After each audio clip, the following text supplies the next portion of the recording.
Welcome to MotoGP Mac, where avid fans are always welcome and fanboys fear to tread. Here you go again. Jesus Christ. Yeah. So how are you doing, Jakey, sir? You know what? I'm pissed off. This whole, concessions thing. I haven't seen anything this pathetic in the for my 40 years of racing as a fan and as a superbike team owner. I've never seen something so pathetic. It's ridiculous.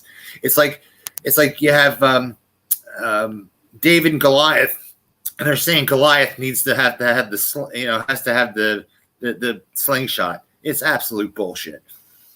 Yeah, you realize their budget is 3 times what Ducati is and everybody else and the Euro things are. Just Honda. We'll get into that in a minute. So let's talk about the race. One thing, and if they get if they have an equal bike, only the Japanese can afford to buy a super alien rider. So they're at a big advantage right there. Do you know something, Joe? I'm really impressed with. I'm really, really impressed with. What? That you didn't say Japanese. You said Japanese. I didn't say Japanese. Yeah. Yeah, really cap on it. Like in football, they have put a salary cap so everybody can hire a Marquez. Yeah. Look, you want to be fair, Mr. Dorna, Mr. Espinosa. Yeah, I would be saying this on both sides. I just like even. Yeah, look, we'll get into that, and I'll go through. I'm sorry. I believe the current landscape on that is later on, but I suppose first we'll start off the show with I suppose some sad news for people this side of the water with well-known team manager, rally driver. So he ran a team in MotoGP to give British riders a start, but he's done it for a load of British riders, obviously in Britain and Ireland and whatever. But Paul Bird passed away. I think it was Friday. It was announced. But look, he was a major person in the BSP paddock, also on the Irish roads as well. He was, he's always helping out people, which is part of his makeup and his nature. Was he a controversial guy? He absolutely was. Would he tell you go fuck yourself? Yeah, he's a real hothead. 10%. But at the end of the day, like for example, he gave Johnny Ray his start. Yeah. So that's people. I thought he died like a year. I thought he died last year from cancer.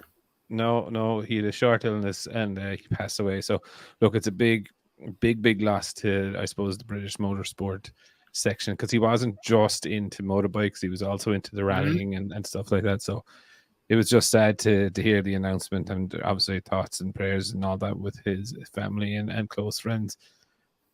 And then I suppose today's race was the sprint was a bit weird. I think the sprint was a little bit, I'd say I call it dry. Do you know what I mean? There was a few good battles, but again, this track shows up every little, like if you have a bad handling bike, or if you have a slow bike, or if you have both, right, this track is going to show you the fuck up. Like, do you know what I mean? It has a mixture of fast corners, slow corners, high speed straights. It has everything, and like this is kind of the reason why Formula One use it as well for their testing, is because it allows the engineers, and as we're now moving into aero, allows the engineers more insight into, are the aerodynamics working or are they not working? More angles more test angles. No, you can correlate more to your to your wind tunnel or to your CFD or whatever. So like at a 60-degree lean angle or whatever it was, the Jorge Martin was, how was the bike performing? But I suppose the first instance we talk about is the Bastianini Martin impersonation. Look, he was never going to stop, and he took our outriders. And look, I think I still think it's not worth the long lap penalty. Doing something like that. I have no doubt that Bastianini did not do that on purpose. He's not that sort of rider. But at the end of the day, he did do it. And he caused impact to other 4 or 5 people's races, and he got a long lap penalty, which I think is far too lenient of a penalty for anyone. Do you know what I mean? Especially on a track like that where you can make time. Like Catalunya for me is a rider's track. Like, so you can make time around that compared to others. Now, he didn't take the restart, so his long lap penalty goes on to the next main race that he takes part in. And an update on him is that Bastianini has a non-displaced fracture of the medial malleus of his left ankle, and he has another fracture of his metacarpal in his left hand, and he will require surgery on both. So it looks like he won't make the next race either in Misano next week, which is an absolute shitstorm now for the factory Ducati team, because the incident after that is where Pecco fucking launched himself to the moon. Absolutely fucking boom. Like, I haven't seen a person go that high in fucking years. Like, that brought me back to the 500 days. It reminded me of Marquez last year, 2 years, and did the first race in Mandalika. Remember that? Yeah. That was ungodly. And when he came down, you could see he was hurt when he came down, but Binder then rolled over. I believe it's just one. I think the other leg was pushed out of the way, but I think it was just one leg that he was rolled over. Now, it didn't roll over it. From what I saw, it hit it. He bounced over it, but he went. Now he currently, as we know, Dorna said that that they're not able to tell if he has a fracture or a break. There is there is an injury there, but they don't know whether that is current or old. Now, why I'm saying that is that he did, if you remember, do something to his ankle just before or just after the summer break. So I think that may be the old injury that they're talking about. But I think what actually probably saved him is that Binder's bike had blown, or something had blown in Binder's bike. And I think he hit a part of Pecco's bike, which damaged Binder's bike. So he wasn't coming out of the corner at full acceleration, if you know what I mean. Oh, yeah. Do you know what I mean? And like, you could see the oil trail. And what I was actually looking at was the position where Pecco was, right? They were putting cement down prior to that in a straight line.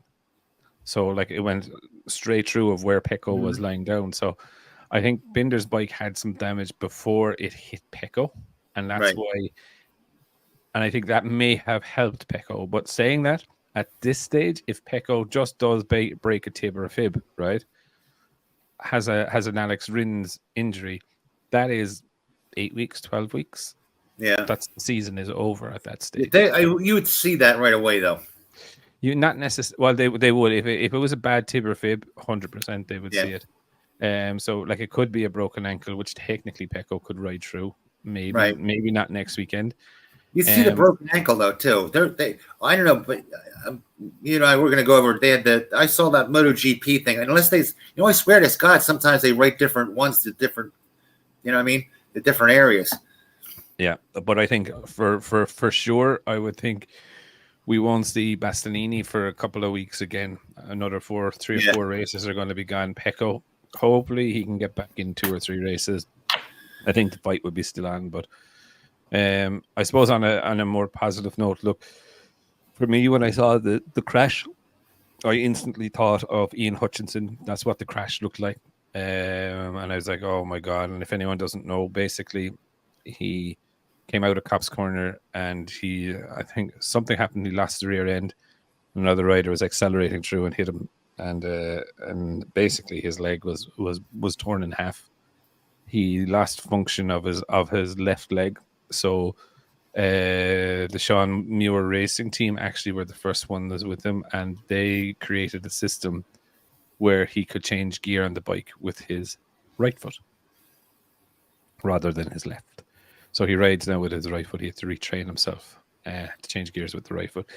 And, I suppose I was quite annoyed with Dorna because Pecco was still lying on the fucking ground. Do you know what I mean? The medical team were around him and they were showing pictures and videos in slow-mo of a bike running over his fucking legs. And there was, and you could see it, and like Davide Tedazzi was by the medical center, Mrs. Pecco's sister, who was also, I think, they were in fucking pieces. Do you know what I mean? And there he is being, and I was just like, for fuck's sake, Dorna. Like when you know he's fine, when you know it's when he's up and he's moving, you don't know if he's dead or not at that point. Well, practically, no one knew whether this was a career-ending incident for him. Like, and they're showing it off, and it just really fucking annoyed me until like showed the Bastianini one. Do you know what I mean? Where everyone got up and walked away, right? Do you know what I mean? But not the one where there's a fella being put into the back of a fucking meat wagon. Yeah, and you don't know his update, or you don't know his proper update. Like, there was people giving the thumbs up and that he's fine or whatever, but you don't know. No, we still don't know. Like, what is the impact of the world champion? Do you know what I mean? Obviously, his family and that know now, but like, I think it's just fucking. I just think it was poor. Do you know what I mean? And this is not the first time that Dorna have done it. They've shown the young fella there in Austria, I think last year, maybe the year before, they kept showing his crash.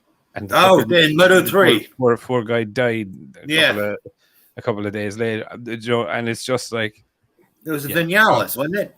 Vinales' nephew. No. It's there was a couple of them died. I know what you're talking about, but but he died coming out of it. But look, it's again, look, it's something Dorna need to get a hold of. But I suppose on a brighter note, the first Aprilia 1-2 in history. And I gotta give me that one. I called that one, didn't I? Except I called that all the way through.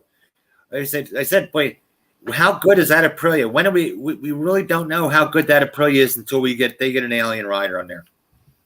That could be on par with the Ducati, and we're not really knowing it yet. I think it probably is on par with the Ducati, but where it struggles is that if it's behind someone, it's fuck. Like everyone was like, if you looked at Pecco on Saturday, right? How deep was he on the brakes? Like you could see it. Like you could see it with Aleix. Aleix was very smart.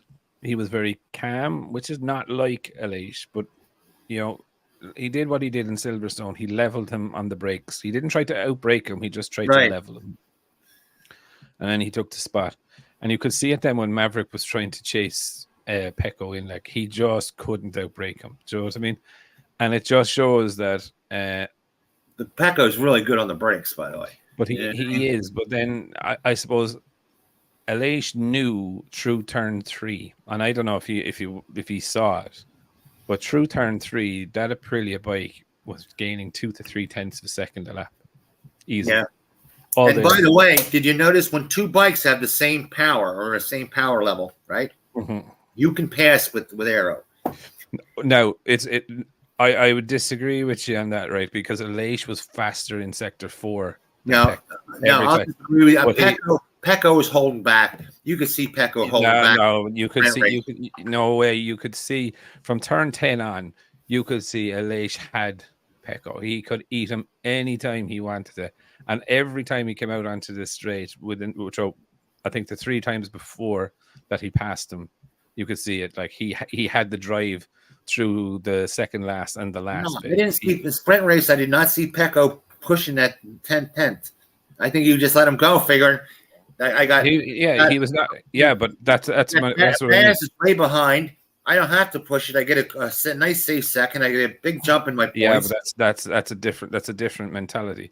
You could see it that Aleix, who I don't believe was on the ragged edge either, had more natural grip through the fast long corners. Yeah, I know. And then coming out onto the straight, he was already coming out faster than Pecco. Right. So anytime he had the drive, he was already a couple of miles an hour up on Pecco. So it Yeah, made but, it look they were up close to one another. If Pecco had pushed, he still had the ability to pass him if he wanted. He might have to hang his nuts out a little bit. Yeah, but I think that's where Pecco is now. Like Pecco is like, okay, fucker, if you want to go, it's 2 points. I'm not really going to worry about it. Do right. You know what I mean? Or right. You're not really on my radar. You're not Bisecki, and you're not. Yes, exactly. That's what I'm saying. Yeah. So it's a different mindset. It's not. He wasn't pushing himself probably to what he could do. You're right, but that Aprilia through the last sector and the first sector, oh my god, it was eating the Ducati. Fucking, and even Maverick would hang with Pecco through sector 1 and sector 3, but he just could not level him on the brakes. Oh, Aprilia always had phenomenal. They always had the best mechanical grip in town. Their chassis and production brakes too. I mean, well, the Aprilia bike just naturally turns, right? And that's what I'm talking about. And that's mechanical grip. Yeah, it's just natural. Now, what I do find funny, and I mentioned this in the video, is that if you notice that Aleix was running a white wheel and Mav was not running a white wheel. Yes. And that was called out and apparently Hadji or one of them asked Maverick about it, and he said, it's not available to me. Okay. It's only available I was surprised at that, but but then I was looking at Aleix's bike when that was mentioned, and Aleix is running a lot more aero updates than Mav. Okay. So it's definitely interesting that while it's not being said, that is Aleix Spargaro getting all the new parts, and Mav is they're filtering down to Mav. So I think it's kind of interesting that there is a dynamic there. No, he's been doing better. But if you look at the season as a whole, I would say that Spargaro's done better. I mean, yeah, it's just I do find it weird, Joe. Like a front wheel that the whole design of the white wheel or whatever has been out for donkey's years. Do you know what I mean? Why would they not have that available? Do you know what I mean? It doesn't. For me, that doesn't make sense. Do you know what I mean? Isn't that supposed to be? But that is supposed to. There's a coating they put on, a new coating supposedly. Yeah, but sure, that's been in the World Superbikes for the past fucking 3 years.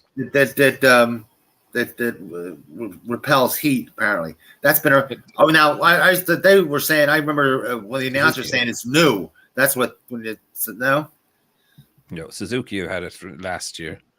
Oh, okay. Yeah. So, and like their manufacturers, they're like the two manufacturers both have those available. So I wonder why. I just wonder why. Maybe it is a new version, but why would Maverick still be running a black wheel?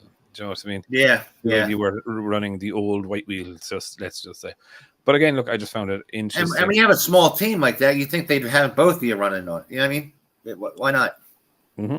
If it's not a big cost situation, it's a wheel. You're buying it anyway. Yeah. Like, you know what I mean? Yeah. So, look, I just found it interesting. Look, I was delighted to see it. I was a bit gutted to see Oliveira go backwards a small bit. It was interesting to it was interesting to see him up there. But Martina and Zarco just proved too strong. It was like he faded towards the end of the race. Don't know, is that the bike faded or whether it was him physically fading? Because as we know, he's still healing. You know what I mean? Yeah, exactly. He's he is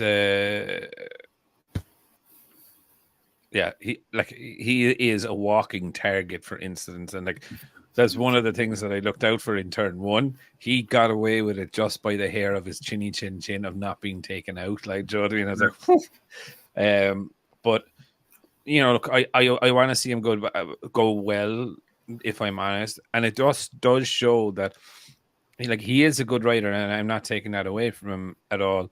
But you had 3 Aprilias running in the top 5, and then you had Raul Fernandez. Okay, he did stop with a technical problem, but he's down 14th to 15th place. on a bike that's up the front. Do you know what I mean? It just doesn't make sense to me why he's even there. There was apparently a rumor going around that he was supposed to be sent back to Moto 2, but that's not happening. Aprilia said, no, we have a contract for next year with him. But I don't know whether he'll be there in 2025, being honest. But, you know, I bet you they'd send him back if they could. Oh, they would, I'd say, yeah. I would. And then I suppose Yamaha. What the fuck is going on with Yamaha? Now, as I said in yesterday's video, Fabio was dressed up appropriately for the situation that Yamaha are in. A fucking joke. Like he was dressed up as the Joker. He went back to his normal helmet today, thank Christ. But he was dressed up as the Joker. Like I think he did that to milk the we want concessions. They were milking that shit. I would say yes, until the fact of being a racer myself. You would never genuinely start a race to finish 17th. Oh no, he's not sandbagging. I'm not saying that. They're not sandbagging, but they're the poor boy. You know, the plan. Oh, we need that. We're having so rough. Oh, we need help. You know, that lame duck thing. Yeah, well, look, like a couple of things didn't really make sense to me. Like, why did they okay, you have a track that has one of the longest straights of the championship, right? Why? And you have a problem with top speed. Okay. Mm-hmm. Why the fuck are you running high aero?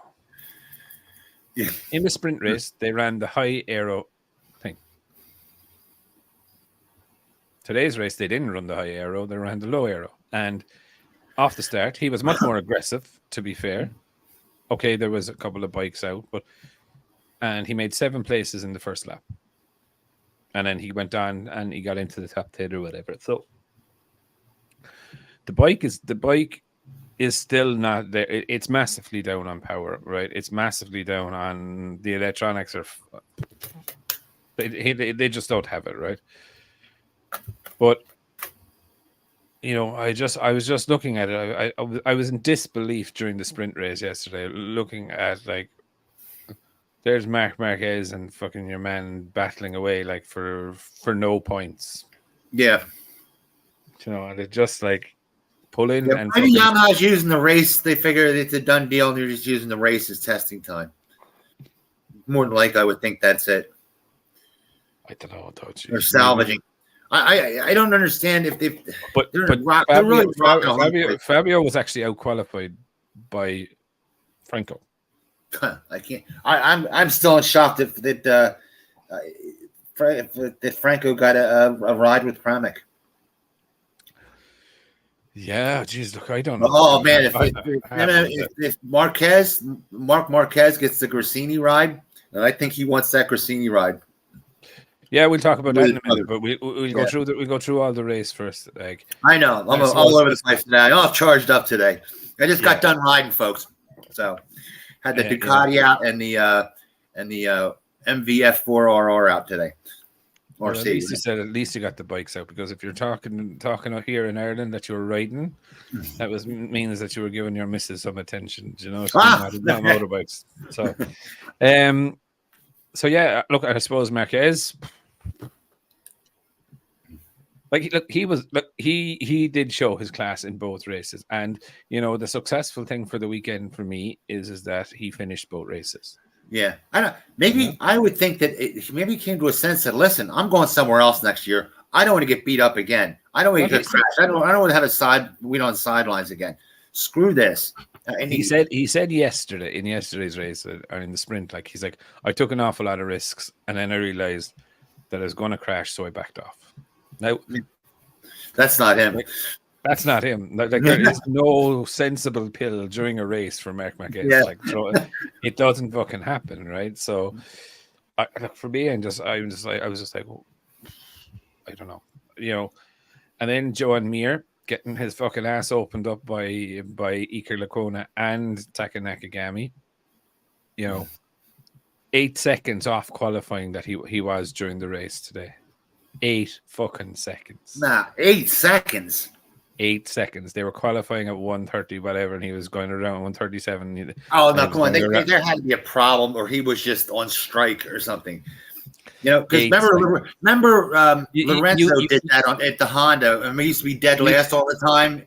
We used to say you should just trade it in for a Honda Aspen Cade, you know, and give him a cup holder, you know. Give him this bag of golf clubs and push him closer to the door. We're gonna give him this. He's gonna race the next race. He's gonna have a gold win. You know. So this is where things get for me get kind of thing right. Like the big thing for Mir is that again he finished both races this weekend. He didn't crash, right? But Iker Lecuona beat him solidly in both races. Iker Lecuona beat. He beat Taka in the sprint, and Taka beat him in today's race. Now, Taka, in my view, is safe for next season.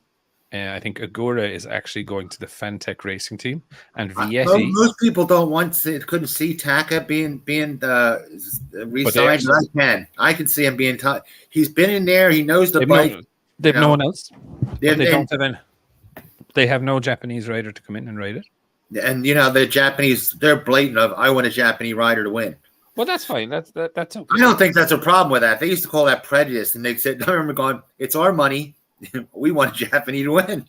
Tough. Well, look, I would be a similar thing of don't you tell me how I can spend my fucking money. Like, that's right. Yes, exactly. Like if they are offering 3 other bikes to 3 other nationalities, and we want to keep one for a Japanese rider, then I don't see the problem with it. Hey, wait till I tell you the new laws that came over in the United States. Talk about this. Anyway, let's not talk about just how fucked up things can be over here. Anyway, so the whole Marc Marquez situation, I know we had a Barney about this yesterday evening, about the whole Ducati situation. So look, for me, I'm very rigid on Ducati have come out and said that they will let people know what's happening with the riders by Misano. I don't think Marquez is going to officially announce he's leaving Honda till he throws the leg over that new Honda. For me, it makes more sense, right? Because if there is a big improvement, I'm not saying a massive, major improvement, but if there's a big improvement there, I think he might second guess and stay. Where I suppose we've ended up on different sides of the thing is about, does Ducati want Marquez? They want being in negotiations before. They want him. That's cannon fodder, they call it. No, we don't want you. You know what I mean? You have a guy that has $1 million, but it gets the big contract, and he wants off bad. You know, it's you're baiting the hook. Well, I don't know, because for me, when I look at things like this, I try to look at it a different way, right? If a factory, and Ducati have been known for this, right? If a factory really wants you, they will move heaven and fucking earth to get you. Right? Yeah, right. Right, and like you look at how they took Lorenzo out of Yamaha and brought him to Ducati. They gave him fucking absolutely everything that he could have wanted, and they were flirting. He gave him a lot of money. Nowhere near what he got. Nowhere near what he got at Yamaha. Yamaha didn't want him anymore, too. Remember? But that's my thing, right? So when I look at what's going on with Mark, right, I don't think. I think Mark is probably right now in his weakest point of negotiation because he's fucking desperate to get off that bike. Yes, but Marc Marquez is MotoGP. He's in that Rossi. He's not. No. We thought a lot of people thought when Valentino Rossi went that the sport would have a massive. It was going to die, right? It didn't. I know, but let's put it this way: he's the major. He's such a big draw that he pulls power. Well, if he's such a big draw, Jake, why is the Catalan Grand Prix today down 50%? 152,000 people over the race weekend attended that race. It's normally up around 300,000. because they know Mark Marquez is going to be a tail. What do you call them? Tail end Charlies. Tail end Charlie. Yeah. Yeah, they know Yeah, they know he's dead in the water on that Honda, and they're like, I don't want to see him come in dead last. But that's only they're only there to see him win, right? So that's the Honda fanboys who only give a rat's ass if their brand wins. They don't even want to. You know what I mean? That's their whole. All they want is bragging rights. So yeah, well, look, for me, I just think I genuinely think if Ducati wanted him, there would be no talk or nothing going on about like his name is on the Grassini list. So is Jake Dixon's. So is Johan Mir. So. I know they really wanted him in 2019, right? Had a contract here and everything, but then he got shot down for the 100. How much was it? $25 million a year. So probably try a different tack, you know. Yeah, but now they know he was now they know he's chomping at the bit to come, you know. Yeah, but that's where I think there would be absolutely if Ducati really wanted him, really wanted him. There would be zero talk of him going to Grassini, because they would want to put him on a factory bike that they have available. But instead, they're putting Franco Morbidelli on it. Yeah, but I see Mark Marquez going, I want to be with my brother. No. Even in the raps, I want to be with my brother. Because he's nuts about that. I mean, come on. You got a guy that's 29 years old and he lives with his brother. The guy that they're living at their house, at their home, when they're 29 years old. With their mom and dad. You know, the girlfriend said when you go in with the Marquezes, okay, you end up you're marrying the whole family because they're nutty close. I still think I don't think it's going to be a Ducati contract that Mark is going to go under. That's the whole point. If Ducati really wanted him, look at what they've done for Bezzecchi. Look at the fuss that they made to try and get Bezzecchi. Joe basically, come on, baby, come to us. Yeah. And Rossi won that one by saying, no, you sign a 1-year contract with us. Right. And Bezzecchi is staying with them. That's the reason why he's staying with VR46. He's not getting a factory bike. And I genuinely believe that if Ducati really wanted Mark, they would be putting him in Pramac on a full factory bike, and away you go. Not putting him on last year's bike. Do you know what I mean? If they really wanted him, they would be giving him. And I think Mark Marquez is going to go, I can win with the 23 engine. It's not that much of a difference. I'll win, and I can be with my brother. I can be with my brother and win, so I can have my cake and eat it too. And with a smaller, he knows he's chief cook and bottle washer. He can have his little powwows with a team and say, everybody look at me and everybody listen to what I say. You know, the cheerleading things he'd like to do. You know, let's all get together. You know, that's I still don't see it happening on a Ducati contract, and that's why I say, if Ducati really want you, they'll put you on one of their contracts. I just can't fathom Mark Marquez not being able to get a ride. Well, it's not that he's not going to. I think he will 100% get it right. But like, where does for me when I look at Mark Marquez, I look at his riding style. Should he go to Aprilia? Maybe, yeah, you know. But if I was his manager, I'd say go with Aprilia. That's me. But I think he'd struggle to adapt to that bike because that bike will not like to be ridden like Marquez likes to ride. I think they can adapt it up because they all work off the tires when they develop a bike, and then just changing the but like just look at the way the bike is designed. Look at Elite. Elite, all right, is a bit more aggressive on the bike than Mav, right? Mav really reminds me so much of Lorenzo with smooth butter sort of riding style. And no one's better than chassis engineering than Aprilia.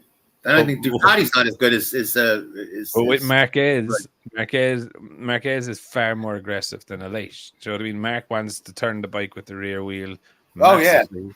That Aprilia needs to be in line for it to fucking flow. Do you know what I mean? So I think look, there's I still believe he's more well suited to the KTM. The KTM is very aggressive, needs to be taken by the balls and fucking ridden hard. Do you know what I mean? But look, I would think any manufacturer would want to take Marquez if he's coming. But I know with Ducati, they have a bee in their bonnet about controlling the contract. Because if they don't control the contract, they don't control the rider. I don't think they can ever control the rider with Marquez. So what's the difference? I think they could. I think they'd shut him off very quickly.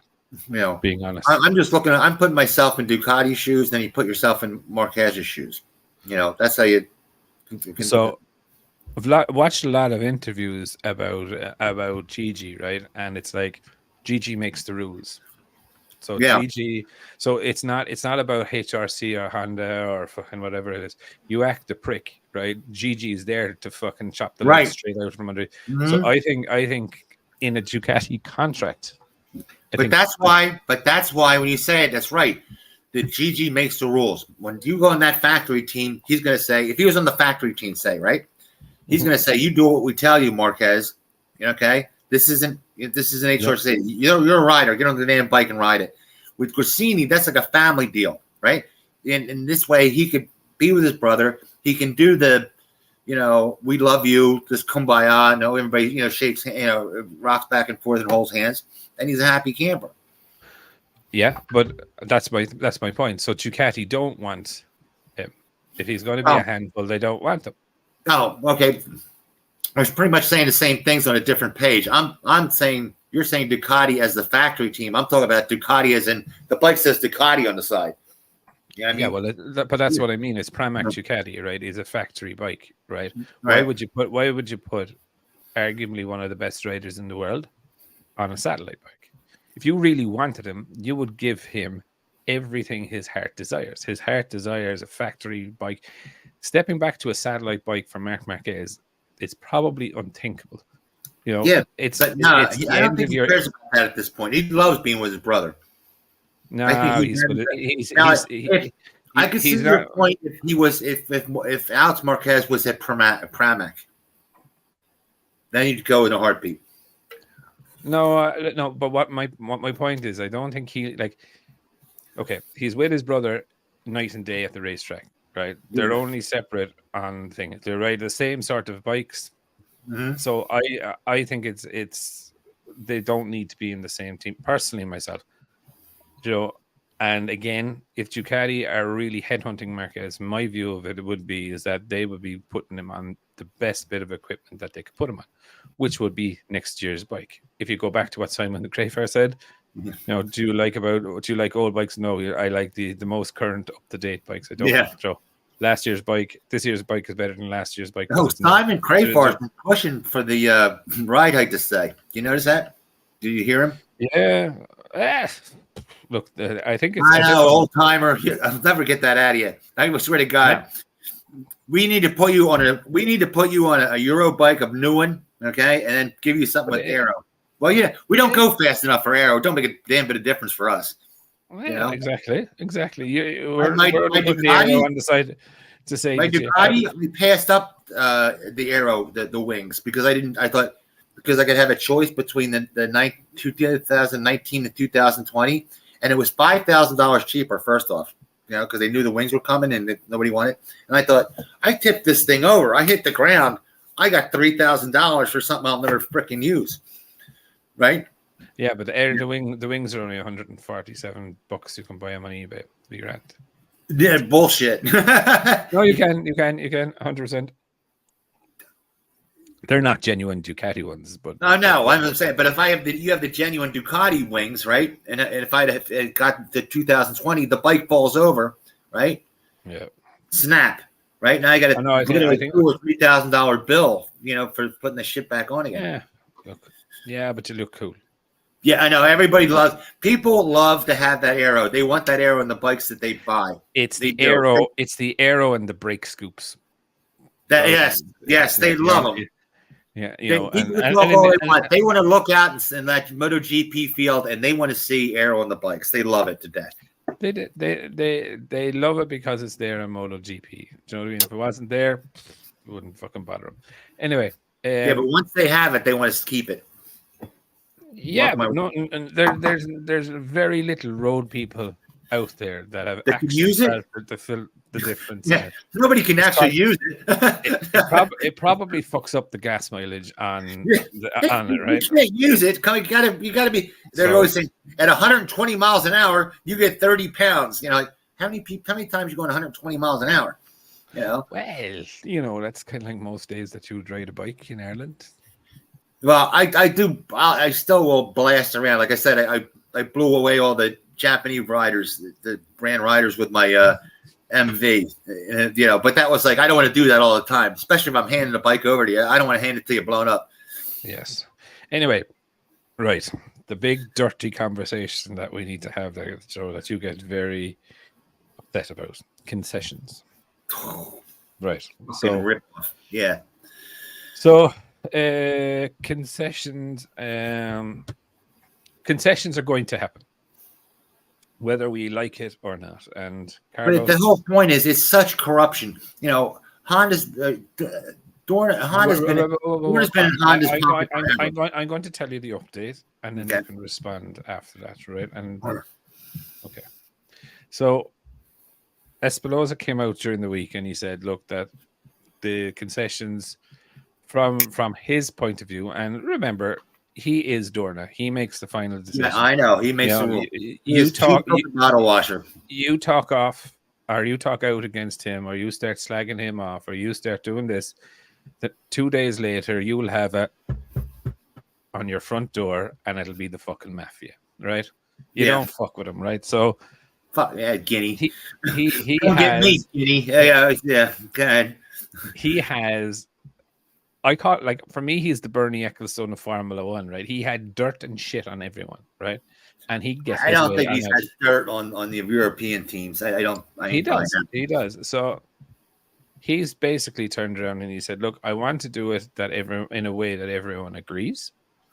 He's like, from his opinion, when Ducati came into the championship, they all got to develop their bikes under these concessions. And that's bullshit. First year Ducati got 9. First year that they came in 2013, Ducati had 9 podiums. They didn't give them. They did it all by them lonesome. They didn't get any concessions for years. And the difference between the concessions then and the concessions now is like night and day.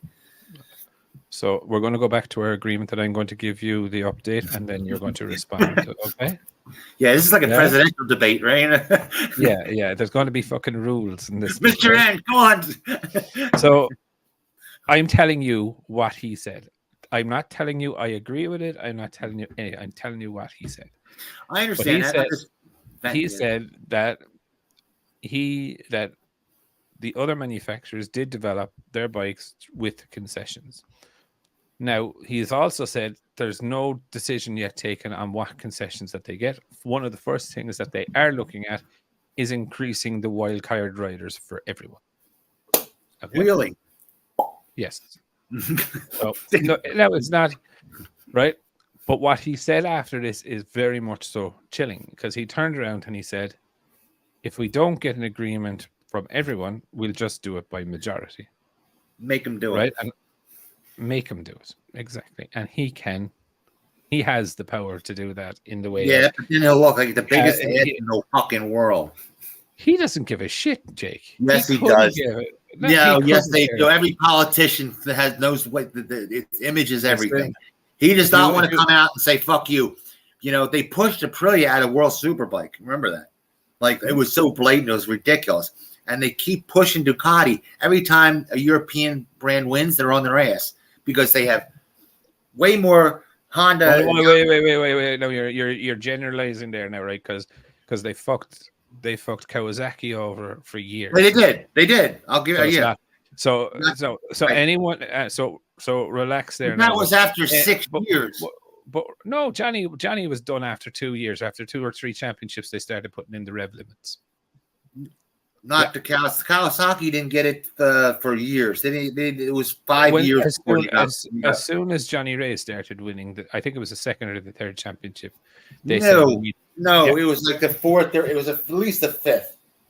No, he is only 5 now, and he hasn't fucking won anything since. Yeah, he has 6. It's gone for a 7th. Is it 6 or 7? Yeah. But it's going for a 7, and they didn't give it to him for 6. I'll go back and check the regulations. Which is bullshit too. I'm fairly sure for the last 5 years or 6 years, he's been under the gun with revs. which I've said the same thing. I have said that's absolute bullshit too. I don't have they do have a history of taxing winning bikes, right? That's Dorna, right? Or that's Carlos's fucking thing, right? But long story short with it, he's like, I want everyone to agree or get it out. And that is, in my opinion, why things have gone to shit for KTM. KTM came out, right? Ducati came out with a very diplomatic answer, saying, yes, we'll have a chat and we'll talk about it. Aprilia came out and said, yes, we'll have a chat about it and talk about it. My view of that was that they were going to turn around and say, listen, look, okay, if you want concessions, grand, but we want to get something out of it too. Do you know what I mean? It's not going to be a one-way fucking system. Mm-hmm. KTM came out and said, hell fucking no way, not a fucking chance, never. And that's the way they should do it. That's the way Ducati should do it. But then KTM then went back with their cap in hand and said, by the way, can we have those other two places on the grid? And Dorna said, fuck you, right? Exactly, right. So KTM and Ducati should come back and say, screw you and everybody looks like you. How would you like if we leave? Because then you only have Honda and Yamaha. They won't do that, though. They won't, because they're already signed into the contract. Sure.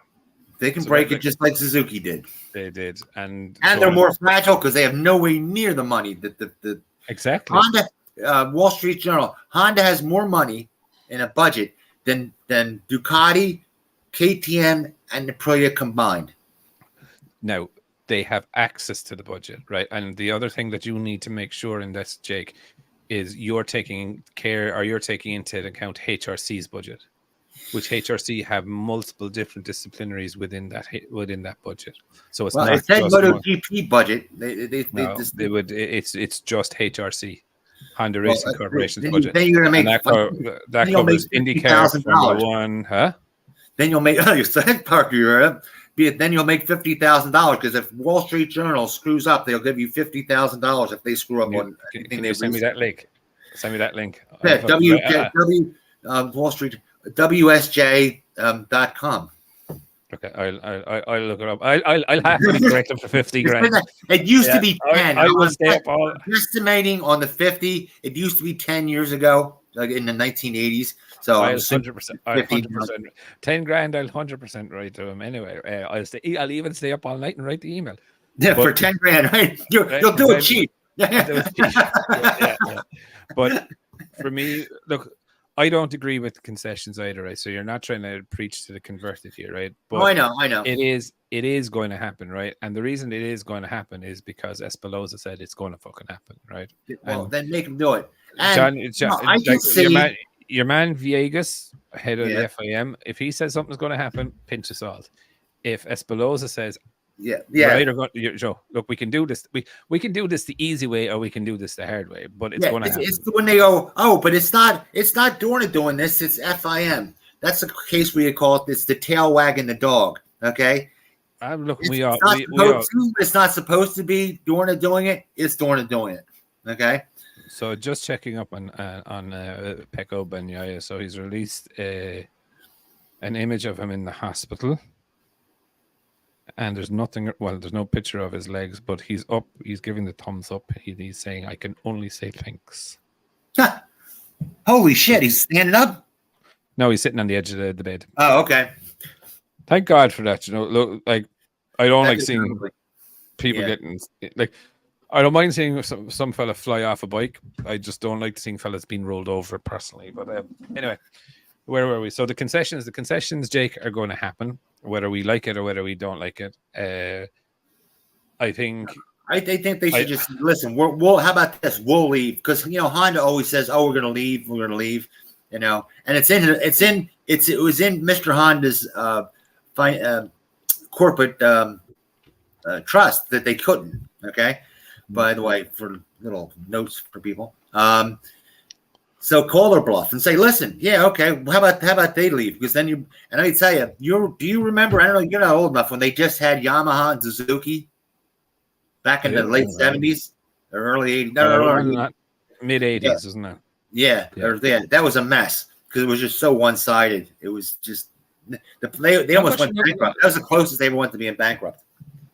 But like if you do look at it, right, like the likes of Dorna, look, I think personally, I think there's something underlying there with what's going on, and I think that's Espinosa's firing back to KTM personally. Like we know that Dorna met with KTM on the Friday of Austria, and they told them, Joe, that the things are still not available. But I still think that there was still a negotiation going on there. Yeah. And then Pit Buyer came out again at the start of the week, or maybe it was the Tuesday, I can't remember. And he was like, "Oh, he was started blabbing his mouth again about concessions," which is fine, but I think that's pissed Espinosa off, and that's why then he turned around and he's like, "Look, we're going to either do it one way or the other way." Like, and I do think that Ducati and Aprilia actually have done the smart thing here, right? They're not in the firing line. Do you know what I mean? And now they're able to talk to him in a way and say, okay, well, just say for instance, it's an extra 10 testing days, whatever it is. Do you know what I mean? I don't know. They will try and work an arrangement that Ducati and Aprilia are in there, where it's going to be difficult now for fucking KTM to backtrack. Do you get me? No. Oh yeah, I think. So I think they've approached. I would go Ducati's direction too, but if I was Ducati, I'd say okay. Their budget's huge. It's $3, but they can't use it because they don't have any testing time, right? I can see that's a valid point. But say, listen, if they can do it, say that they get 10 extra, we get 5 extra, okay? Or you know what I mean? We get the same. Everybody, or I start out with everybody gets more testing time. If they can't catch up with with the huge budgets they have, and it's on them. Yeah, and look, the sensible thing that will be said by Dorna then is, okay, if everyone has the same amount of testing time, they're never going to catch up with you because you're going to progress and they're going to progress, right? But they should progress faster with a huge budget. Yeah, but I don't know. I just don't know whether the always question how fast you want to go, how much do you want to spend? Well, look, I still have this fucking thing of like, so, and it was brought up by Hadji on the side of the racetrack. And Neil Hodgkinson, so if you're live at a racetrack and a bike comes past you at 200 mile an hour, 227 mile an hour, do you actually notice the difference? You probably don't. Do you know what I mean? But I think actually this week is also going to be. It's not something you can turn the clock back on. What do you mean? If the bike's going past the 200, if something's going by 227, once it's like being a virgin. You can't stick it's like it's getting pregnant. You can't shove the kid back in again. You know. Well, you see, what Dorna could do, for example, like how do you give concessions without giving concessions? You change the fucking engine, don't you? Well, yeah, I know that. But you know what? But they clutched so much fucking hell that everybody would leave. I mean, the 800 was the biggest failure. They ended up having more crashes, and then they could, it's not about that, but it's about re-leveling the field. But then they say we want it to be safe, and that just blows that whole. Taking it back to 800 would be just the more dangerous. It would speed up the corners, but slow them down the straight. Yeah. Yes, that's exactly what happened. But they've done everything. My point in it is that how do you give concessions without giving? So they could turn around then and say, okay, in 2027's regulations, now we're going to take this away, this away, this away, this away. By the way, we're going to change the engine. We're going to change this, change that, and the other. Realistically, they could do what they did in Formula One. For example, Mercedes-Benz was winning for fucking 2013 to 2020 or whatever it was. And then they had a massive regulation change. And fucking Mercedes are back in 3rd or 4th or 5th now. Right. Do you know what I mean? And it's broken that thing of the duck. But what's actually happened then is that one team has come forward. But look, that's another way that they could turn around and do it. So, like, there is loads of options available to Dorna to fuck the teams over, and all of them over. Do you know what I mean? It could I be do know perfect for about them. one thing, but Mac, this is something you don't follow, right? One thing that the Europeans could do is they say, listen, good, you want to change it? We'll pull out. Because you know what? One thing about the Europeans right now, and have been for a long time now, they don't really need the MotoGP. They're selling bikes off of reviews that that everybody says that the Europeans are better bikes. I would disagree with you highly on that. No, they go up. European being a sales are up every year, and being a Japan's are going European down. pig, right? The mindset is always going to be what wins on Monday sells on Sunday, or wins on Sunday sells. But I'm just saying the realistic point is that they could say, "Piss off, we'll pull the fuck out because we're taking all your customers already." They could. You're right. They could say that, but that's again. My point is how do Dorna introduce concessions? Like, what are their options? I'm only telling you options that are there. You're going to go like, oh, they're all about pull out. It's not about whether they pull out or not. It's about what ways do you think Dorna could influence or change and put concessions in there. And I'm just saying, how could they stop the concessions to say we're going to pull out? You'll just leave it the fuck alone, okay? Grow a set of balls and say, piss off. Pull yourself up by your own bootstraps. You have a huge budget. You can do this if you spend the money. They can't. But Jake, that's the thing. They can't. They're so restricted. They have no time to spend that money. That's what I'm saying. And I said, yes, I can see him saying, give more testing time. You know me, I've been saying spouting they should have way more testing time. I've been spouting open testing for as long as you know me. Yeah, but that's what I mean. But Aprilia and them have. But you can't give one. If they had equal budgets, you couldn't say you could do what you're thinking. But since the budget's so huge, you gotta say give it to one, give it to the other, because you already have an advantage. And the other thing is the riders. The Japanese can always, even if the bikes are equal, right? The Japanese still have a huge advantage because they're the only ones that can afford, or they can just outbid the Europeans for the super alien riders. Yeah, but Jake, what I'm saying is that it will be in the negotiations. What they're saying is give people more testing, right? Mm-hmm. We both know full well that the European way of testing is far better than the Japanese way. Then they have to change, right? And they can change, Jake, but that's not going to happen in a year, right? Being fair, right? Yeah, and performance finds its own way, but it doesn't take. It's not an overnight deal. They have to just. They've been sitting on their hands for fucking how long now? Let me finish, please. Okay. Right? Genuine. Now let me finish, right? Okay. Ducati and thing, right? If they have equal test days, Ducati will still progress, right? And if they have 100 test days each in the year, right? I would expect the gap to nearly remain the same. I would see that as the slowest possible way of closing the gap. Now, I would think that with a budget that big, they would go to like Aston Martin, right? But get the best engineers that they have. Okay, do it the European way, and Aston Martin is mostly CFD. They can do that now.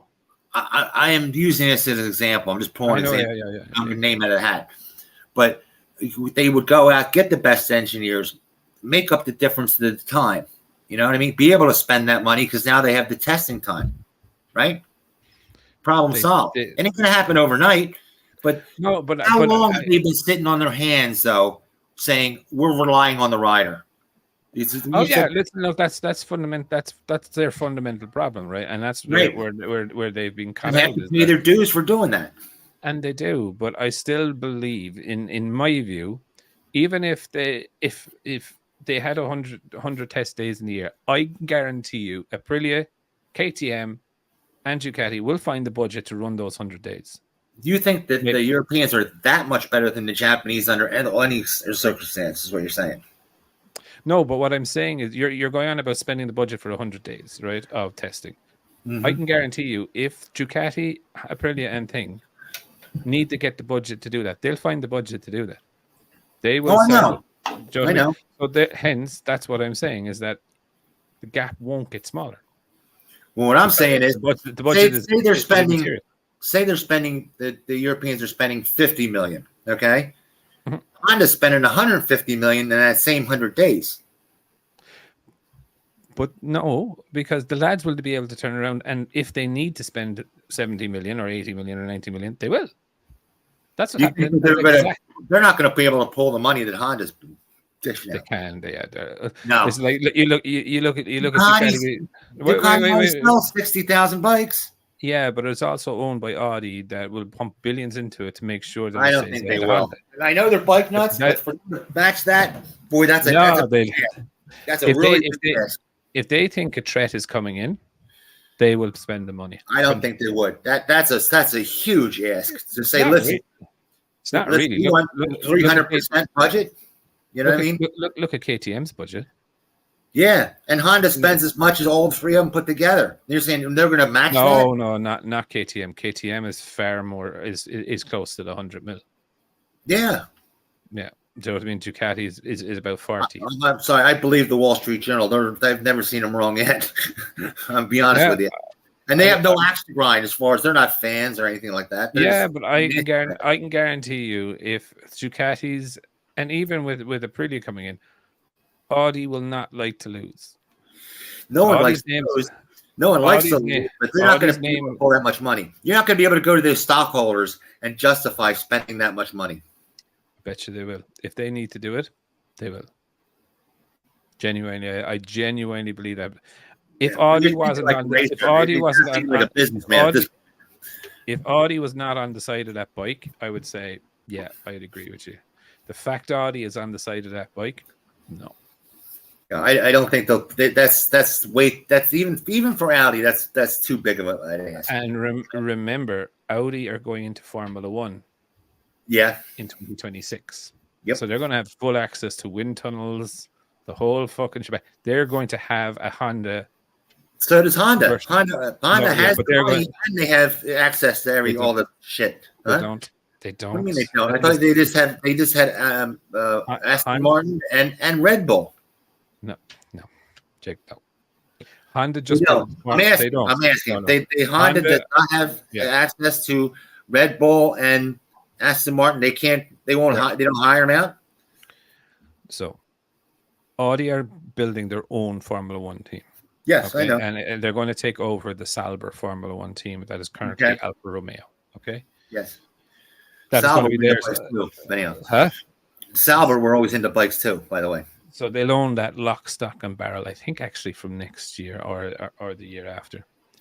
But Honda, they only make the engine. That's all. That's all their deal with Red Bull, and it's currently Red Bull. However, Red Bull are now going with Ford in 2026. Yep. Okay. Aston Martin are taking over the works Honda engine only. Okay. Now, so there will be a technical link up, but they will not have access to. Well, sorry, they will have access if they buy it, right?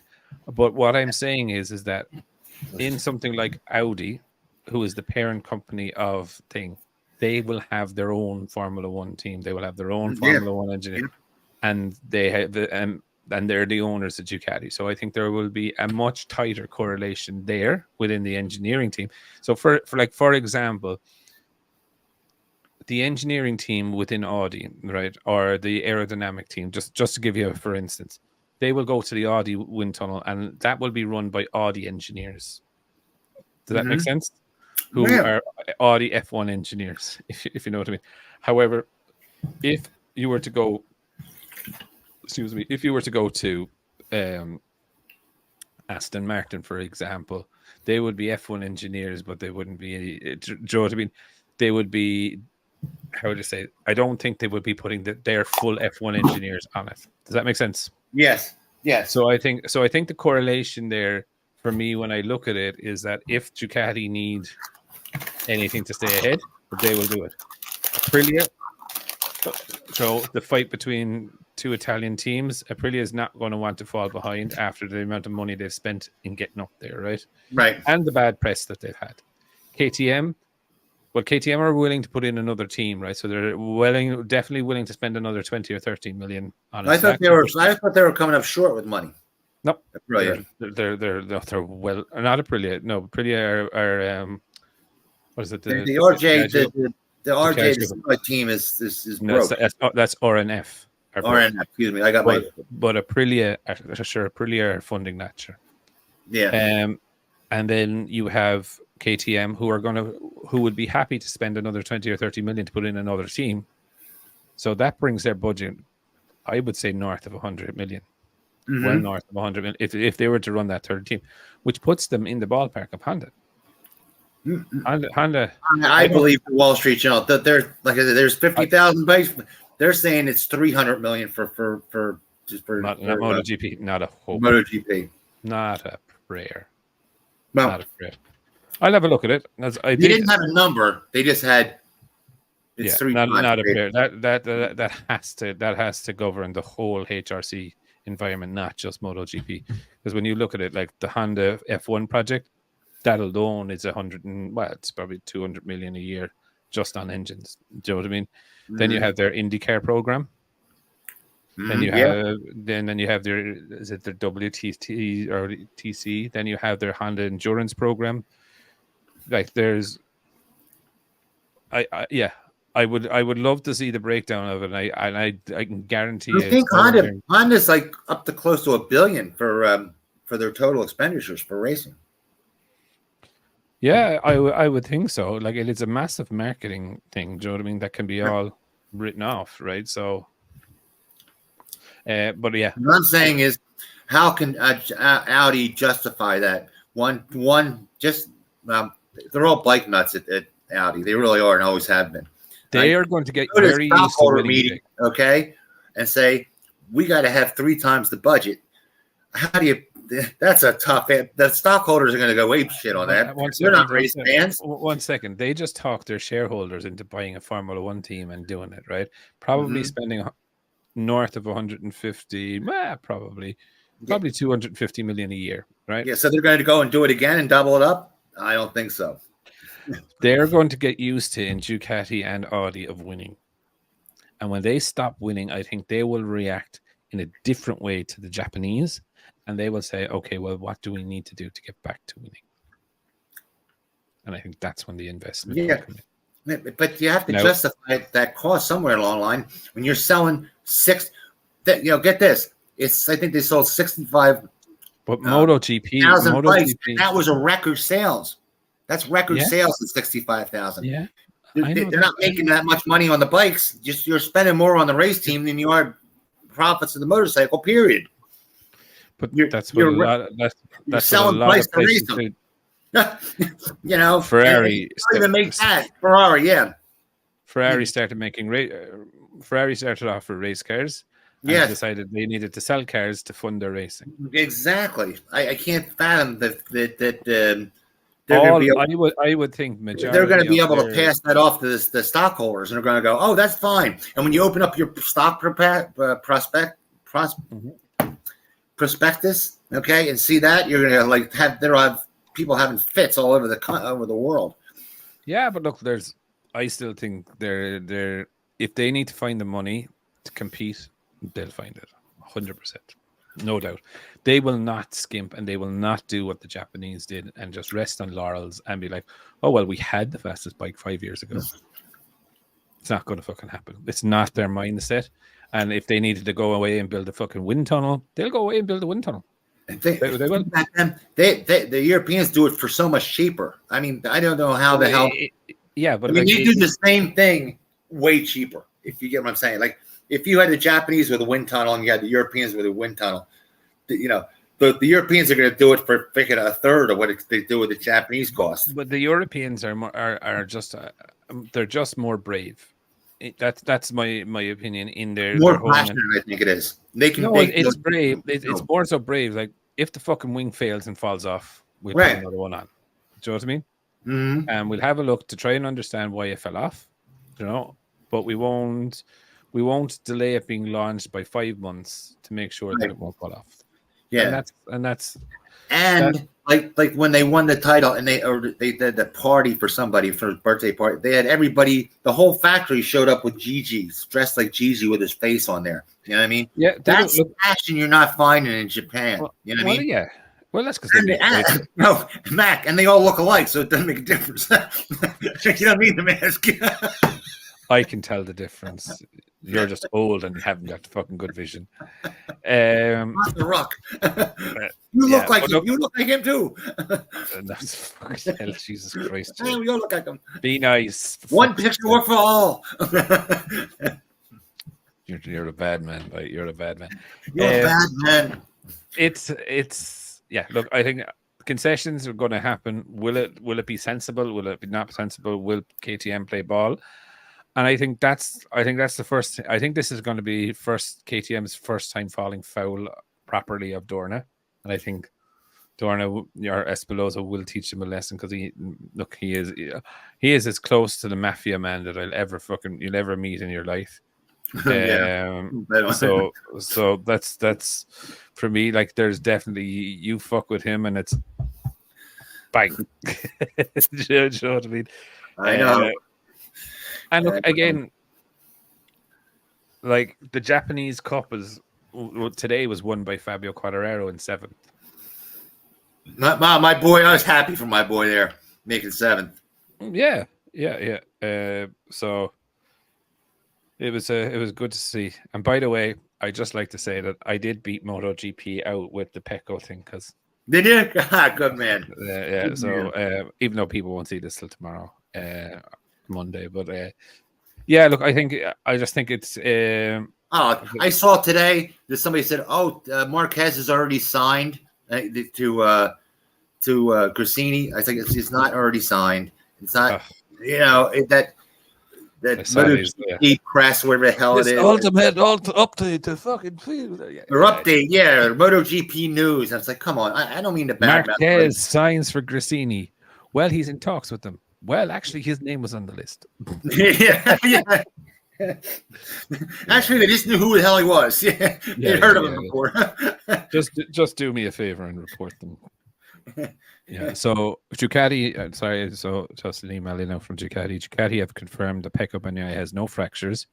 He's suffering multiple contusions, and he will travel home tonight with the team. That's good.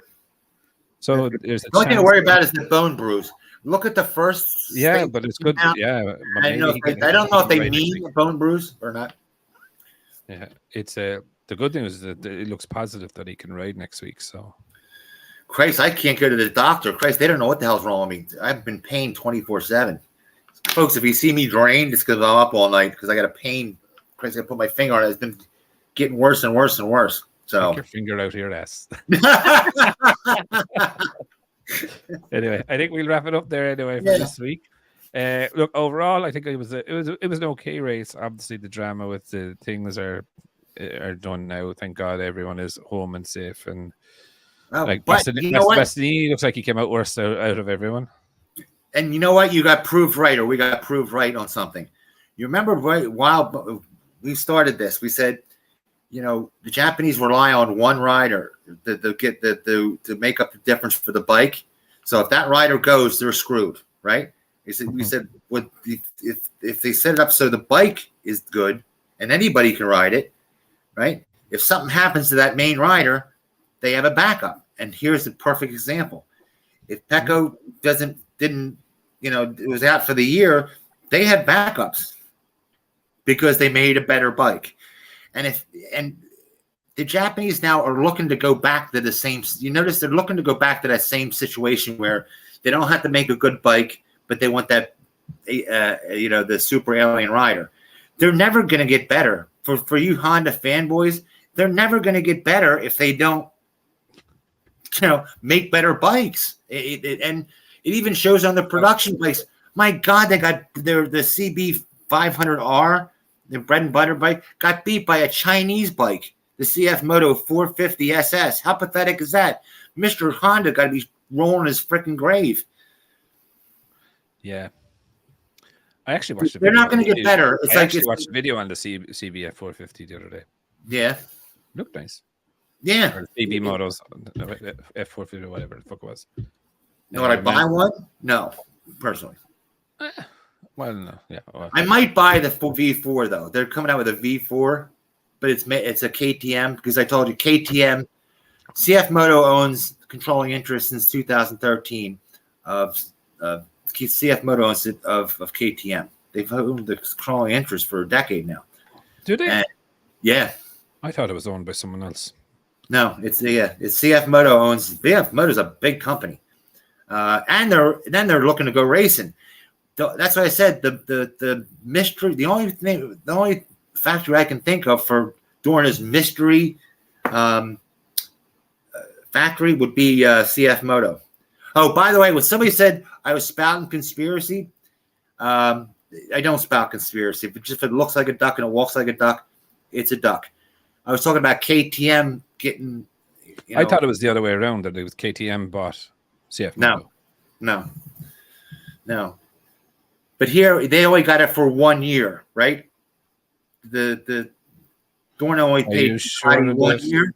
Yeah, I knew they had a commercial agreement that CF Motos would send brand or would make KTMs in China and sell them.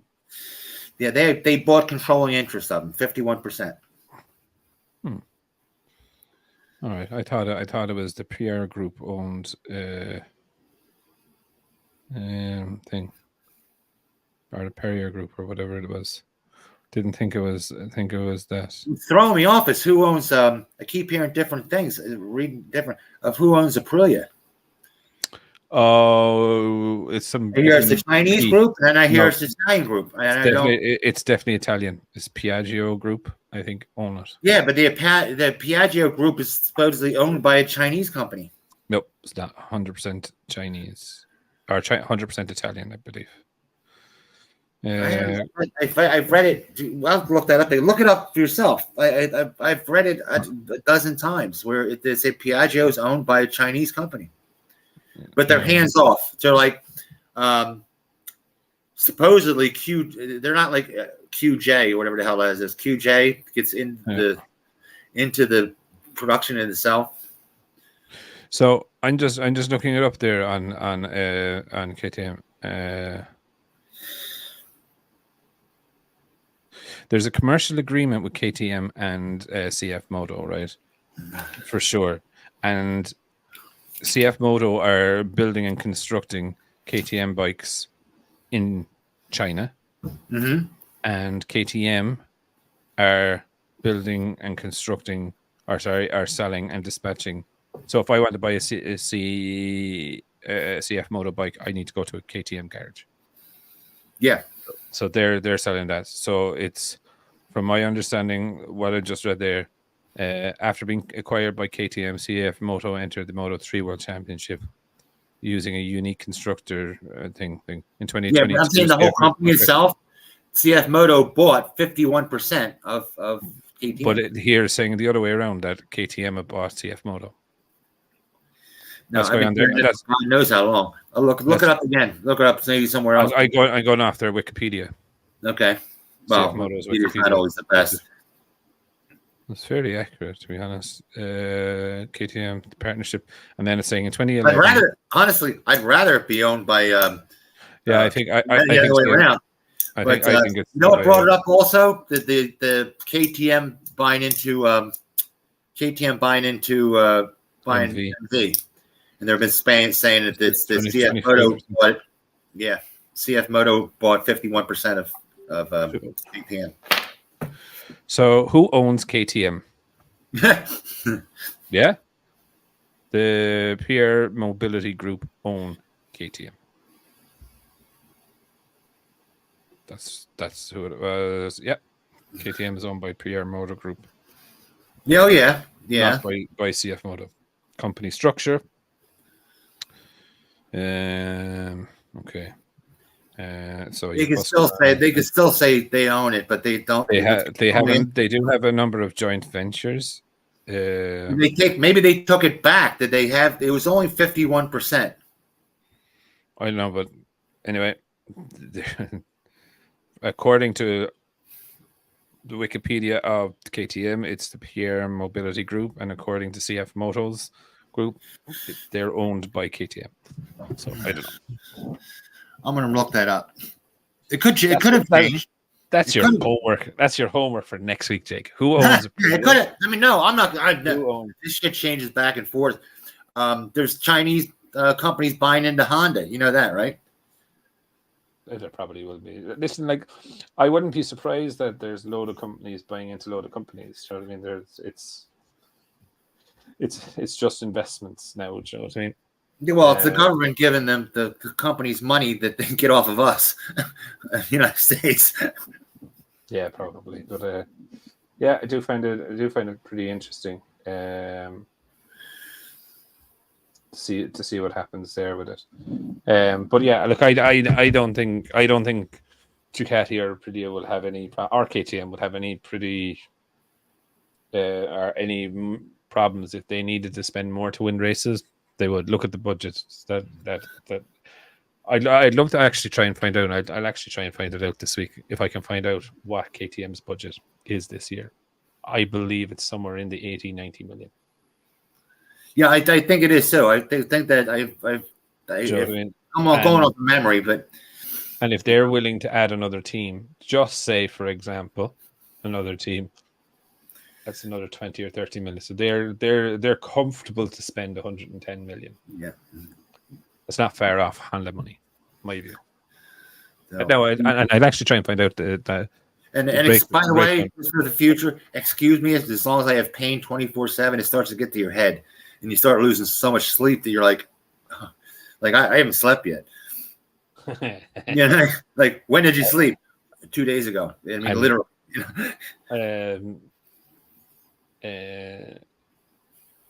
Just check it there now, if I can find their budget. But like I said, for the Honda guys out there, they got to get on. They got to get on the ball and get stronger engineering just for their company in itself.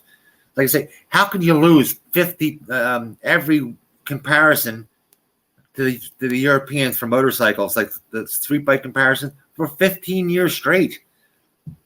They haven't won a single one. The Japanese, the Europeans beat them every time, and it's the best they could muster is fourth for the Japanese, and it's always, 4 European companies and then the tail enders. You know what I mean? If you're comparing bikes or how good they are, and then it's the Japanese from behind. Not that the Japanese are bad, but they just aren't as good as the European bikes now. Yeah, it's all aspects. It's not that they're bad. It's not like the 1977 AMA Harleys. Remember those? I don't know if you're old enough. Oh God, and they no, Grandpa. Did they have spokes? Yeah, they did. The Harley guys sound just like the Honda fanboys going, no, they're not as good reliability wise. I'm telling you, No, you can't beat a good spoke like. Yeah, them Jap crap they can't even go 100 miles on a highway before they blow up. You're like, yeah, okay, bullshit. That fucking Harley's gonna blow up way before that Honda's gonna blow up. Yeah, I'll find out about how much Honda are spending for the thing. Okay, good. Well, do your damnedest. I got it from I think I got it from WSJ WallStreetJournal.com. Yeah, because I know there's a couple of things. Who's really good on the little fine points like that? Mm-hmm. Are you going to give whoever this is homework now? Are you? Yeah. God, what the MotoMatters.com. Moto Matters, yeah. Who owns that? The guy that owns it's been around forever. And you can actually trust what he's saying. He's not like Oxley. Yeah, look, Oxley and them. Pinch of salt to be very fair. And it's a very small pinch of salt too. Yeah, exactly. But anyway, look, we will wrap it up there for this week. And shall we get back to things? No, one more thing. The latest group of members have been very good, very attentive, very knowledgeable. Like HD Cruiser and them guys, they've been, bang boats. They've been, a lot of good guys coming in. So it's always good to see people doing it. From what I can find, what I could find online just very quickly, don't know the source of it, but it's between 70 and 100. No, 35. Yeah, 30 between 35 and 70 million is what they're the average. Between 35 and 70 million. Are we being a bit general there? For two bikes, 35. For four, it's 70 is what they're saying. Oh, okay. That's more like it. Yeah. Anyway, right up. We'll wrap it up there for this week, and sure, we'll catch everyone again next week. Take it easy, folks. Nice seeing you again.